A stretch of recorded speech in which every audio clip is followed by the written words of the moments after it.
जो जिससे सब कुछ मिलता भगवान उसे ही कहते हैं भगवान उसे कहते हैं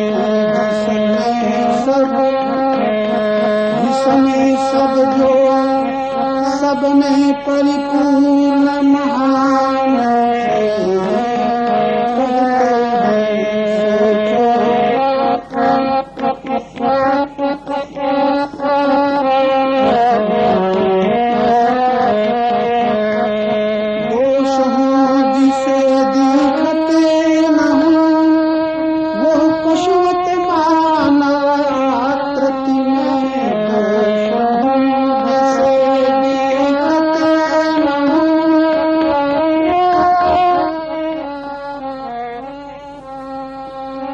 पशुवत मानव आकृति में जो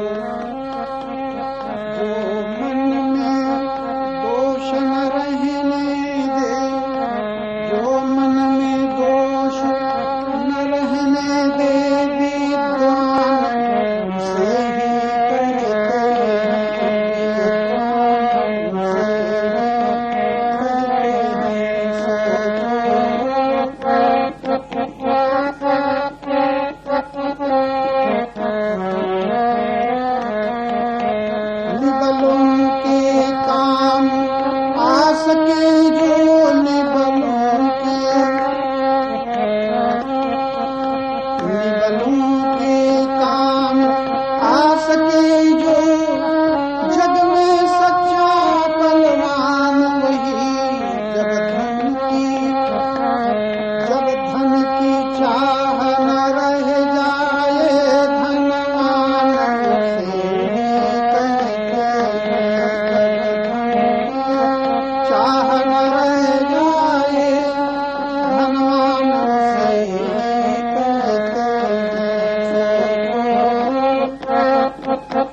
पवित्र जीवन श्रीमान से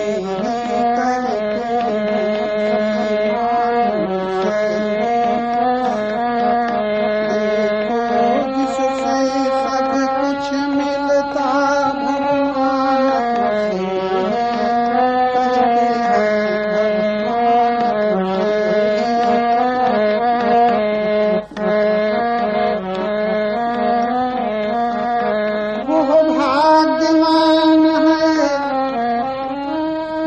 भाग्यवान है जो दुखियों को यथाशक्ति सुख देता है, दे करके ले न कभी कुछ, दे करके ले न कभी कुछ, दया निधान से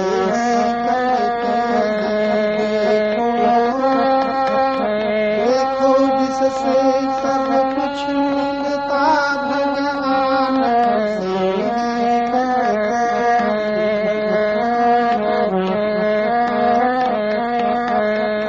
कामना पूर्ति का लोभी मानव कामी क्रोधी बन जाता, कामना पूर्ति का लोभी मानव कामी क्रोधी बन जाता, निष्काम बना दे, निष्काम बना दे जो कि प्रेममय ध्यान से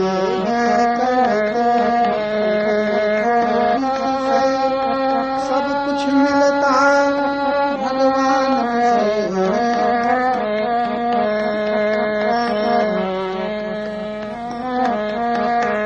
जिससे कि जान ले अपने को, जिससे कि जान ले अपने को, इस जग को जगदीश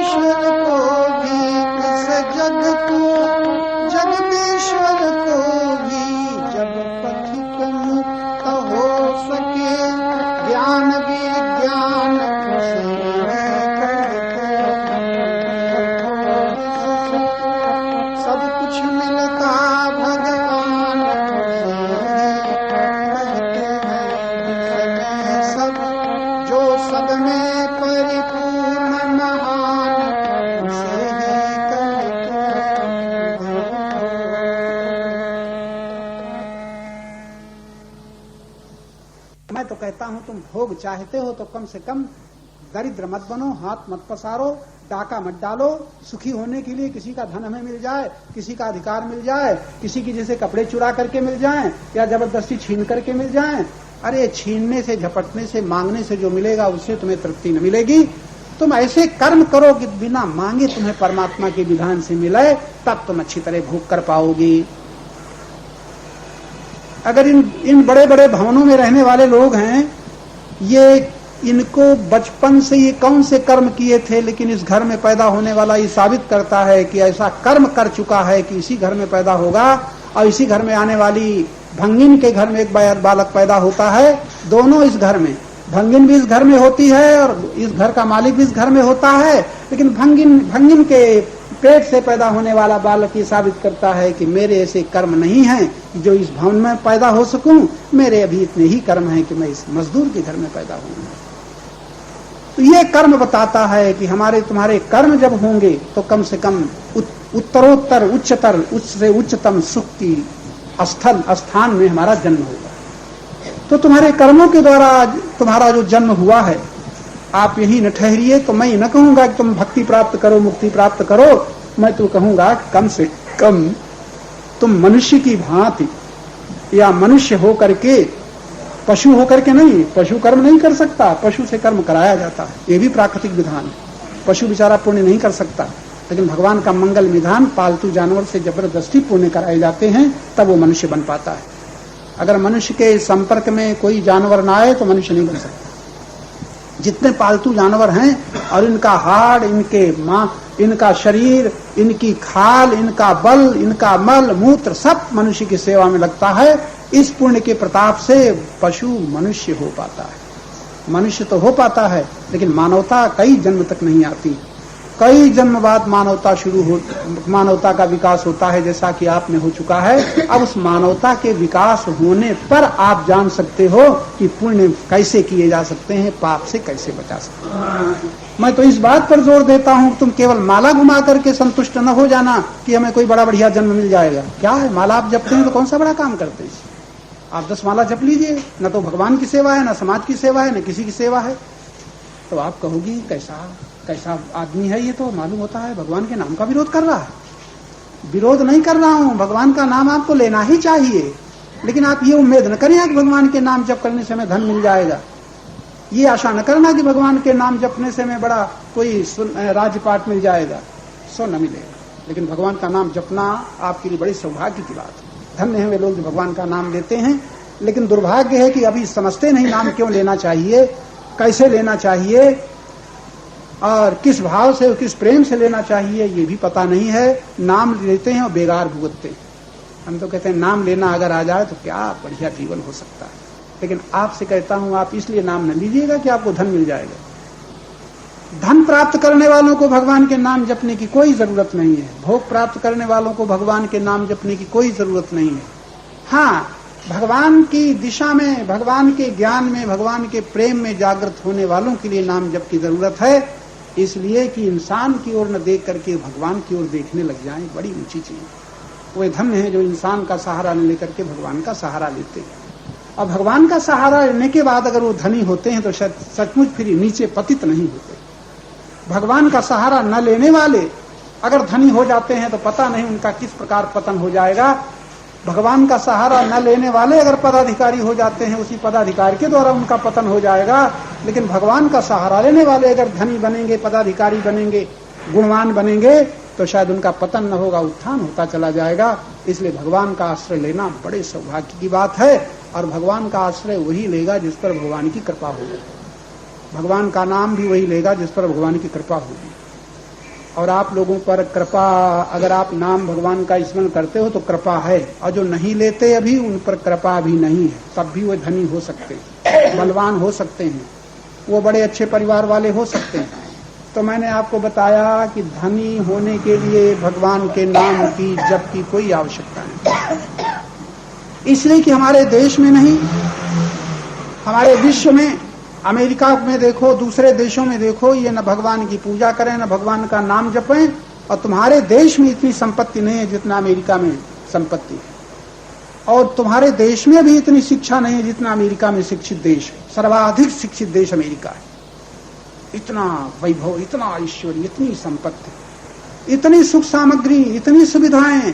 यहाँ मंदिर में जाते जाते मर जाते हैं। हमारे भगवान इतने गरीब हैं कि हमें कोई सुविधा की सामग्री भी नहीं दे पाते, और न मंदिर जाए न पूजा करें। इतने सामान उनको मिले हैं बढ़िया, क्या कहें।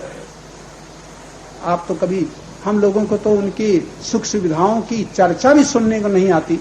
कभी विदेश से कोई लौटता है तो भले सुना दे, नहीं तो कितने ठाठ से, कितने वैभव ऐश्वर्य में रहते हैं, न भजन न पूजन, और उनको इतना मिला है। इसलिए मैं इशारा कर रहा हूं कि हमने जो गलत धारणा बना ली है कि भजन करने से ये होगा ये होगा, इतना भी लोग नहीं समझते। लेकिन मेरे कहने से ये अर्थ न लगा लेना कि भजन करना बेकार है। मैं पहले कह चुका हूं, भगवान का नाम कोई भगवान की कृपा से ही ले रहा है, और उसी कृपा से नाम लेने वाले को आज ये सत्संग सुलभ हो रहा है। और ये सत्संग सुलभ होने पर लाखों भोगी जो न जान पाएंगे वो आज आप लोग जान सकते हो, और लाखों भोगी का पतन होगा लेकिन आपका पतन न होगा अगर ये चर्चा आपकी समझ में आ जाए।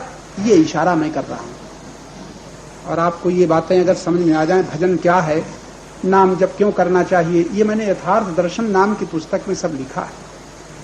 अगर तुम भटकना नहीं चाहते हो, दर बदर ये खाक नहीं छानना चाहते हो, और तमाम पैसा लगा करके तीर्थों में मुक्ति के लिए नहीं दौड़ना चाहते हो, तो मैं कहता हूं पहले यथार्थ जानकारी प्राप्त कर लो और तब फिर निकलो घर से। जानकारी तो सही हो जाए। अगर तुम्हें देश में घूमना है, कलकत्ता बंबई और चारों दिशा में जाना है, तो बड़ा सौभाग्य होगा, आप नक्शा तो पढ़ लो, नहीं दर बदर टाइम टेबल तो साथ ले लो। और नहीं कहोगे स्टेशन जाना है, गाड़ी पकड़ना है, और तुम्हें पता ही नहीं गाड़ी कब छूटती है। शायद तुम्हारे जाने के पहले 10 मिनट पहले गाड़ी छूट जाए, अथवा 4 घंटे बाद छूटे। आपका तमाम शक्ति और समय व्यर्थ जाएगा। और आप टाइम टेबल लिए हुए हैं, आप नक्शा देखे हुए हैं, तो आपको पूछना भी न पड़ेगा। इसी प्रकार इन पुस्तकों के अध्ययन से आपको सही दिशा मिल जाएगी, मार्ग मिल जाएगा। जब भजन करने की जरूरत पड़े तो कम से कम सही भजन तो करोगे। मैं तो ये भी नहीं कहता हूं भजन करो, लेकिन करो तो सही ढंग से करो। दान करो तो सही ढंग से करो। अरे त्याग करो तो जानो त्याग किसे कहते हैं, किसका त्याग करना है। अरे मंदिर में जाओ तो समझ लो। आज मंदिर तो बने हमारे देश में, लेकिन मंदिर जाने वालों में ये भी तमीज नहीं है कब घंटा बजाना चाहिए, कैसे आरती करना चाहिए, और कैसे फूल चढ़ाना चाहिए। बुढ़ाए गए मंदिर में जाते जाते, इतनी भी योग्यता नहीं है। पुजारी जैसे तैसे, वो पूजा करने वाले भी जैसे कि तैसे, न उनको शिक्षा मिली है न उनको शिक्षा मिली है, अध्ययन है नहीं। हमारे संत कहते हैं सबसे पहले है साधना। जीवन के निर्माण की 4 बातें मुझे याद आ गई जो मैं दोहरा रहा हूं, लेकिन आपको याद न रहेंगे, घर जाते जाते ये भी मैं बता ही देता हूं।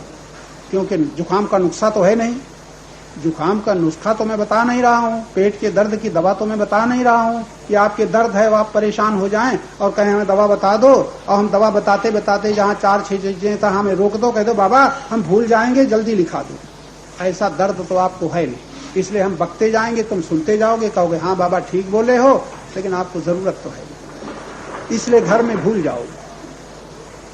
तो सबसे पहले जीवन के निर्माण, जीवन निर्माण कह रहा हूं। जीवन निर्माण का मतलब है जैसे भवन का निर्माण कोई योग्य पुरुष कर पाता है। आज का इंजीनियर अगर नक्शा न बनावे तो पहले के घरों में जो फर्क आया ऐसे ही आ गया। पहले भी घर बनते थे, ऐसे छोटे दरवाजा लगे, ताने कितनी बार सर टूटता था और जाने क्या अर्थ लगाते थे। जैसे जैसे उससे परेशानियां और दुख और प्रतिकूलताएं मालूम हुई, तैसे तैसे मनुष्य की बुद्धि में विकास हुआ और सुविधाओं की का पक्ष ले ले करके इतना निर्माण हो गया।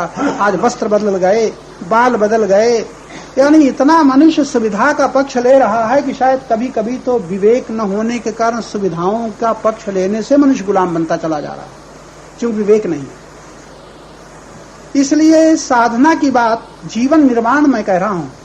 भवन का निर्माण अगर कोई करेगा तो थोड़े दिन में ये इसकी भी आयु होती है, इस भवन की तो आयु होती। अब आज का एक इंजीनियर जानता है, वो पहले से बता देता है 100 बरस इसकी आयु है कि 300 बरस आयु हो कि 5 बरस से आयु। ये खंभा जो बना है इसी तरह का एक खंभा 50 बरस की आयु उसकी होगी, एक की 100 बरस, लेकिन इसकी आयु अपेक्षाकृत ज्यादा होगी क्योंकि खंभा दूसरे ढंग का बना है और इसको लोग जानते हैं इसकी खंभे कितनी आयु। खंभे सभी हैं लेकिन आयु सबकी अलग अलग। ये भवन के निर्माण में भी निश्चित हो चुका है कि किस ढंग से भवन का निर्माण किया गया है कि उसकी आयु ज्यादा होगी। एक भवन 500 वर्ष चलेगा। ये सब बाबू लोग जानते हैं कि ये पुल कितने दिन चलेगा, इसकी कितनी आयु होगी। तुम्हारे यहाँ का इस पुल बनाने वाला नहर का वो पहले ही से बता गया है कि किसी समय ये पुल पुराना, इसकी आयु समाप्त हो जाएगी। और इंजीनियर लोग जब जान लेते हैं, पहले ही से दूसरा पुल बनाना शुरू करते हैं। तुम्हें दिखता है अभी तो बड़ा मजबूत है, इसमें तो एक ईंट भी नहीं ली है, लेकिन वो जान लेते हैं ईंट भले नहीं हिल हो, लेकिन ये पुराना हो रहा है, इसकी आयु इतनी रह गई। तो भवन के निर्माण में तो आप धोखा खा सकते हैं। भवन का निर्माण करोगे उसकी आयु समाप्त हो जाएगी, लेकिन याद रखना जीवन का निर्माण जो कर लेगा तो जीवन उसे कहते हैं जहां मृत्यु पहुंचती ही नहीं। भूलोगे तो नहीं।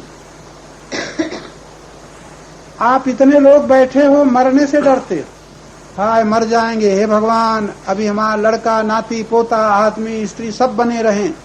जो कोई मरने से डरता है उसको आज तक जीवन का पता ही नहीं, चाहे उसने गीता पढ़ी हो, चाहे रामायण पढ़ी हो, और चाहे उस शिष्य बना हो, चाहे गुरु बना हो। मौत से डरने वाला मृत्यु को अभी तक नहीं जानता, मौत को नहीं जानता। मैं आपसे निवेदन करूंगा विद्वान सज्जनों, कम से कम मृत्यु को तो जान लो क्या है।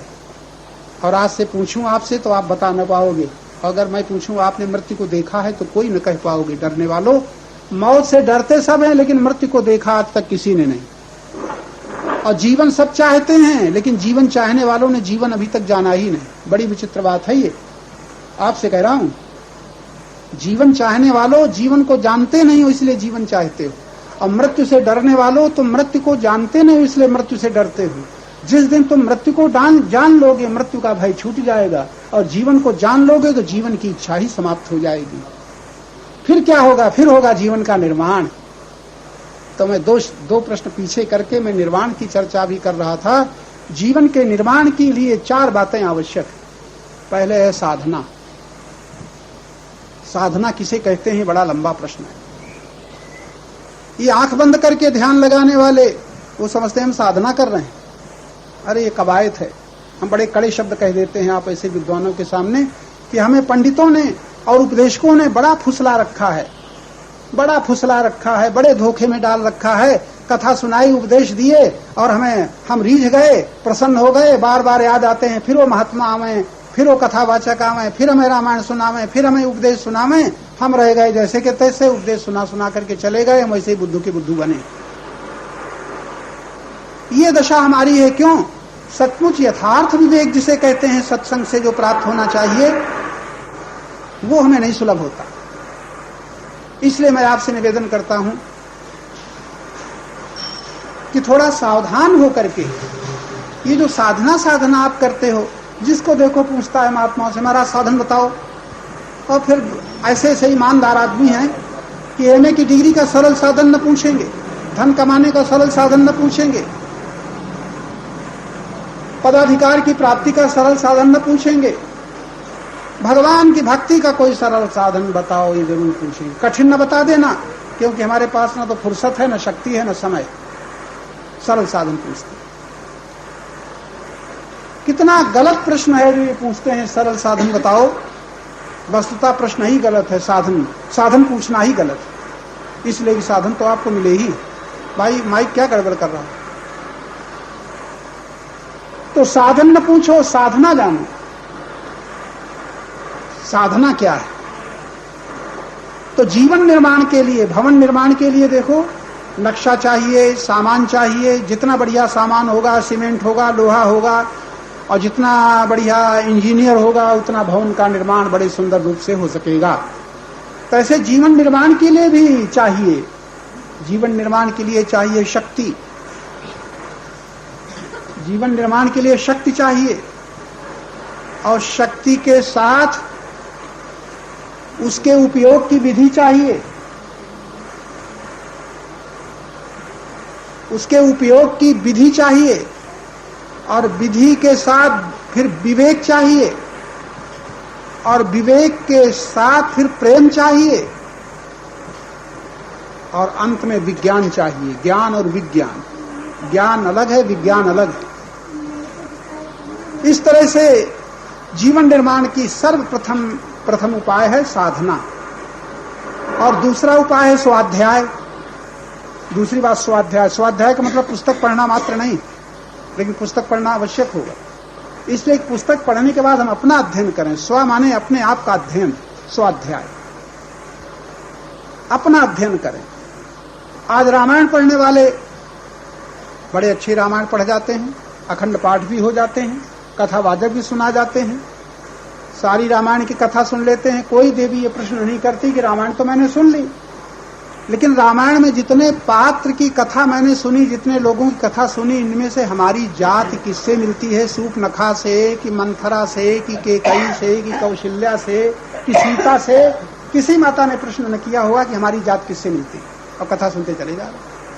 आप लोगों ने कभी ना सोचा होगा कि मेरे भीतर कौन सा स्वभाव, कौन से गुण विशेष है, राम के गुण हैं कि भरत के गुण हैं कि लक्ष्मण के गुण हैं, हम कुंभकर्ण की जात के हैं कि मेघनाथ की जात के हैं, किसकी जात के हैं? कभी न सोचा होगा। कथा सुन ली, बस मुक्ति का टिकट मिल गया, हो गया। इसको कहते हैं स्वाध्याय। अपना अध्ययन करो, कोई पुस्तक पढ़ो, देखो कि इसमें कौन से लक्षण हम में आ रहे हैं। गीता पढ़ो, 16वें अध्याय, आसुरी वृत्तियां और दैवी वृत्तियां, आसुरी संपदा और दैवी संपदा। और बात में एक प्रश्न कर दो, हम में कितने लक्षण आसुरी संपदा के हैं और कितने लक्षण दैवी संपदा के? इसका नाम है स्वाध्याय।